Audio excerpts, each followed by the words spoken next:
സാറേ നമസ്കാരം. നമസ്കാരം. ഇപ്പം തിരുവനന്തപുരം ജില്ല എന്ന് പറയുന്നത് തലസ്ഥാന നഗരിയാണ്. UDF-നായാലും LDF-നായാലും ആ തലസ്ഥാന നഗരി പിടിച്ചാൽ മാത്രമേ അധികാരത്തിലോട്ട് എത്താൻ പറ്റത്തുള്ളൂ. അപ്പൊ തിരുവനന്തപുരം മണ്ഡലത്തെ മൊത്തത്തിൽ എങ്ങനെ നമുക്ക് ഒന്ന് വിലയിരുത്താം?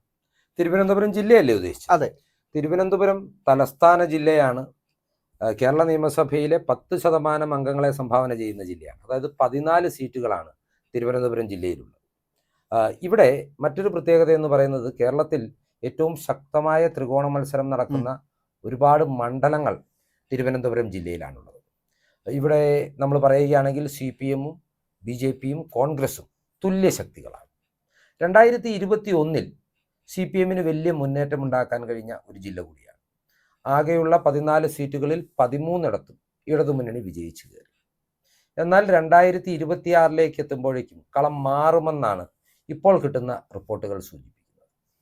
എന്തൊക്കെയാണ് ഇപ്പോൾ കിട്ടുന്ന റിപ്പോർട്ട് എന്ന് നമുക്ക് പറയാൻ കഴിയുന്നത്? കോൺഗ്രസും BJP-യും ഒരുപോലെ വലിയൊരു മുന്നേറ്റം തലസ്ഥാന ജില്ലയിൽ ഉണ്ടാക്കുമെന്നാണ് നമുക്ക് വിലയിരുത്തുവാൻ കഴിയുന്നത്.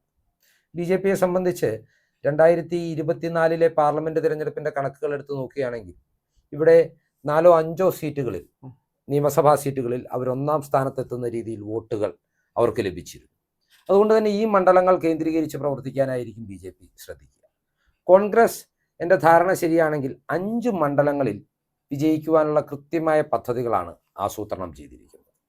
ഇവിടെയും നാം ശ്രദ്ധിക്കേണ്ടുന്ന ഒരു കാര്യം, 2021 CPM-ന് വലിയ മുന്നേറ്റമുണ്ടായത് കോൺഗ്രസും BJP-യും ശക്തരായ സ്ഥാനാർത്ഥികളെ പല മണ്ഡലങ്ങളിലും അവതരിപ്പിച്ചതുകൊണ്ടാണ്. ഉദാഹരണത്തിന് നിയമം എടുത്താൽ കോൺഗ്രസിന്റെ ശക്തനായ K. മുരളീധരനെ പോലെ ഒരു സ്ഥാനാർത്ഥി വന്നതുകൊണ്ട് മാത്രമാണ് അവിടെ BJP-യുടെ പരാജയമുണ്ടായത്. എന്നാൽ ഇതിന്റെ എല്ലാം ഗുണഭോക്താക്കളാകുന്നത് CPM ആണെന്ന് ഇരു പാർട്ടികളും തിരിച്ചറിയുന്നുണ്ട് എന്ന സൂചനകളും രാഷ്ട്രീയ വൃത്തങ്ങളിൽ നിന്ന് നമുക്ക് ലഭിക്കുന്നുണ്ട്. അപ്പൊ ഏതൊക്കെ തരത്തിലായിരിക്കും ഈ മണ്ഡലം അങ്ങോട്ടും ഇങ്ങോട്ടും ഒക്കെ വെച്ചു മാറുന്നു എന്ന് പറഞ്ഞത്? കോൺഗ്രസിനെ സംബന്ധിച്ച് കോൺഗ്രസ് 5 സീറ്റുകളാണ് വിജയിക്കുവാനായി ലക്ഷ്യമിടുന്നത്. അതിൽ 1-ാമത്തെ സീറ്റ് എന്ന് പറയുന്നത് അവരുടെ സിറ്റിംഗ് സീറ്റായ തിരുവനന്തപുരം ജില്ലയിൽ UDF-നുള്ള ഏക സീറ്റായ കോവളം സീറ്റാണ്. വിൻസെന്റിന്റെ 2016-ലും 2021-ലും വിൻസെന്റ് തന്നെയാണ് അവിടുന്ന് വിജയിച്ചത്. വലിയ ജനകീയനാണ്, അഴിമതി വിരുദ്ധ പ്രതിച്ഛായയുള്ള മത്സ്യത്തൊഴിലാളികളുടെ പിന്തുണയുണ്ട്. അങ്ങനെയൊക്കെ വരുമ്പോൾ കോവളം സീറ്റ് UDF നിലനിർത്തും, അല്ലെങ്കിൽ കോൺഗ്രസ് നിലനിർത്തും. 2-ാമത് കോൺഗ്രസ് ഏറ്റവും പ്രതീക്ഷ അർപ്പിക്കുന്നത് വട്ടിയൂർക്കാവ് സീറ്റിലാണ്. 2011-ലും 2016-ലും K. മുരളീധരൻ വിജയിച്ച സീറ്റാണ്. പിന്നീട് 2019-ൽ അദ്ദേഹം വടകരയിൽ പോയി മത്സരിച്ച് MP ആയതിനു ശേഷം നടന്ന ഉപതെരഞ്ഞെടുപ്പിലാണ് കോൺഗ്രസിന് ഈ മണ്ഡലം കൈവിട്ടു പോകുന്നത്.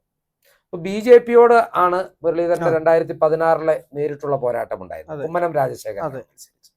എന്നാൽ 2019-ന് ശേഷം നടന്ന ഉപതെരഞ്ഞെടുപ്പിൽ UDF-ന് അവിടെ ദയനീയ പരാജയമുണ്ടായി. 2021-ൽ UDF അവിടെ 3-ാം സ്ഥാനത്തേക്ക് പിന്തള്ളപ്പെട്ടു. എന്നാൽ K. മുരളീധരൻ തിരികെ എത്തിയാൽ വട്ടിയൂർക്കാവ് UDF-ന് പിടിച്ചെടുക്കാൻ കഴിയും. CPM-ന് വേണ്ടി 2 വട്ടവും വിജയിച്ചത് തിരുവനന്തപുരം മേയറായിരുന്ന N. പ്രശാന്താണ്, മേയർ ബ്രോ എന്നൊക്കെ അറിയുന്നത്. എന്നാൽ മുരളീധരന്റെ ജനകീയതയും ആ ഒരു താരപരിവേഷവുമെല്ലാം വട്ടിയൂർക്കാവ് തിരികെ പിടിക്കുവാൻ കോൺഗ്രസിനെ സഹായിക്കും.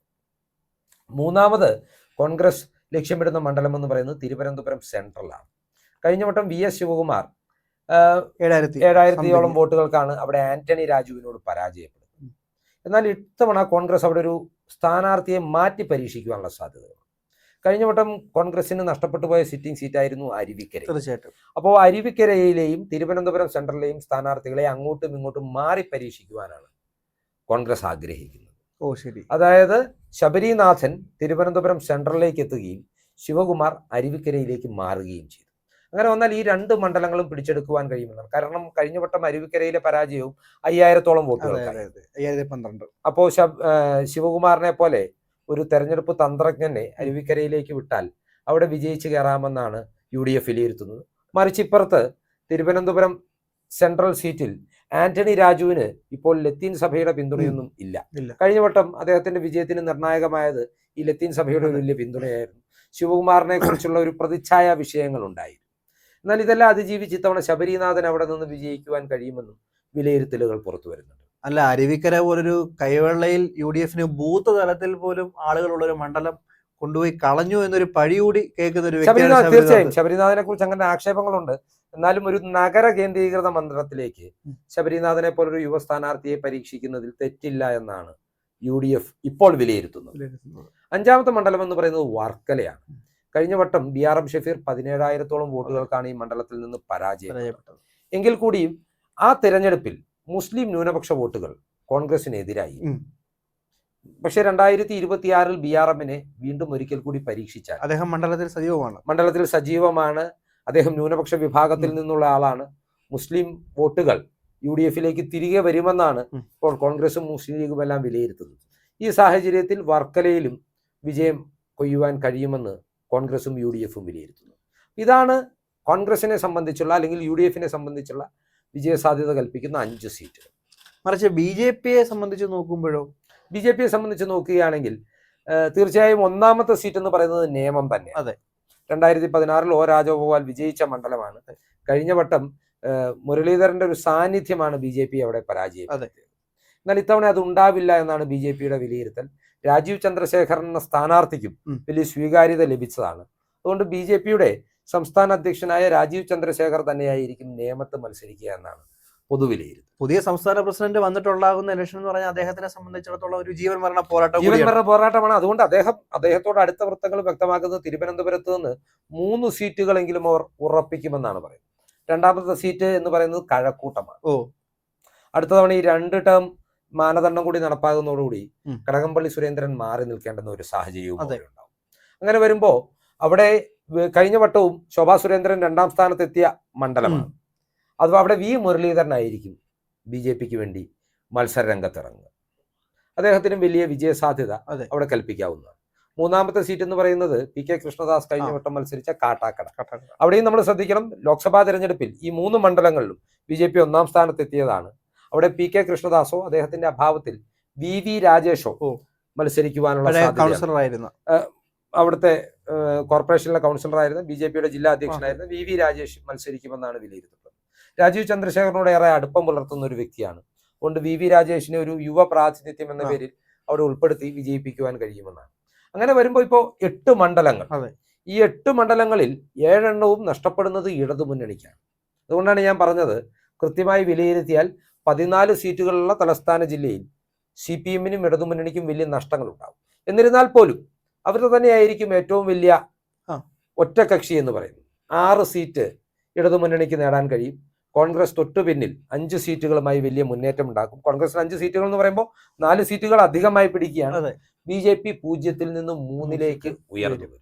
ഇതാണ് തലസ്ഥാന ജില്ലയുടെ ഒരു സാഹചര്യം. അല്ല, ഒരു ഭരണ തുടർച്ചയ്ക്ക് ഒരു പ്രധാന കാരണമായത് ഈ തിരുവനന്തപുരത്തെ 13 സീറ്റിന്റെ പ്രധാന ഘടകമായിരുന്നു. തിരുവനന്തപുരം ഉൾപ്പെടെയുള്ള ചില ജില്ലകളിൽ ഒരു പരിധിവരെ തൂത്തുവാരി എന്ന് ഇടതുമുന്നണിക്ക് പറയാൻ പറ്റുന്ന ഒരു സാഹചര്യം ഉണ്ടായിരുന്നു. എന്നാൽ അത് മാറും, ഉറപ്പാണ്. അങ്ങനെ കുറയുന്നതോടുകൂടി ചിലപ്പം ഭരണം പോലും നഷ്ടപ്പെടാൻ ഈ തിരുവനന്തപുരം ഒരു കാരണമാകും. അല്ല, ഞാൻ പറഞ്ഞില്ലേ, 2026 ഭരണം പിടിക്കുക എന്നത് UDFന്റെ അഭിമാന വിഷയം. അതുകൊണ്ട് തന്നെ അവർ തന്ത്രപരമായിട്ടാണ് നീങ്ങുന്നത്. കൃത്യമായി പറഞ്ഞാൽ, ഒരിക്കൽ കൂടി നമ്മൾ ആവർത്തിച്ചാൽ, കോവളം, വട്ടിയൂർക്കാവ്, തിരുവനന്തപുരം സെൻട്രൽ, വർക്കല, അരുവിക്കര, ഈ 5 മണ്ഡലങ്ങളിലാണ് UDF വിജയം പ്രതീക്ഷിക്കുന്നത്. നേമം, കാട്ടാക്കട, കഴക്കൂട്ടം, ഈ 3 മണ്ഡലങ്ങളിൽ BJPയും വിജയിക്കും. ഇടതുമുന്നണിക്ക് വലിയ തിരിച്ചടിയാവും. ആ ഒരു ഭരണത്തിൽ നിന്ന് പുറത്തു പോകുവാൻ തലസ്ഥാന ജില്ല വഴിയൊരുക്കുന്ന കാഴ്ചയായിരിക്കും 2026 നാം കാണാൻ പോകുന്നത്. എനിക്ക് തോന്നുന്നത് ഇതാണ് നമ്മുടെ ഒരു പൊതുചിത്രം. ഇത് പറഞ്ഞുകൊണ്ട് ഈ വീഡിയോ നമുക്ക് അവസാനിപ്പിക്കാമെന്ന്. തീർച്ചയായിട്ടും. അപ്പോൾ നന്ദി. പ്രേക്ഷകർ കൂടുതൽ രാഷ്ട്രീയ വാർത്തകൾക്കും വിശകലനങ്ങൾക്കുമായി ഞങ്ങളുടെ ചാനൽ സബ്സ്ക്രൈബ് ചെയ്യുക.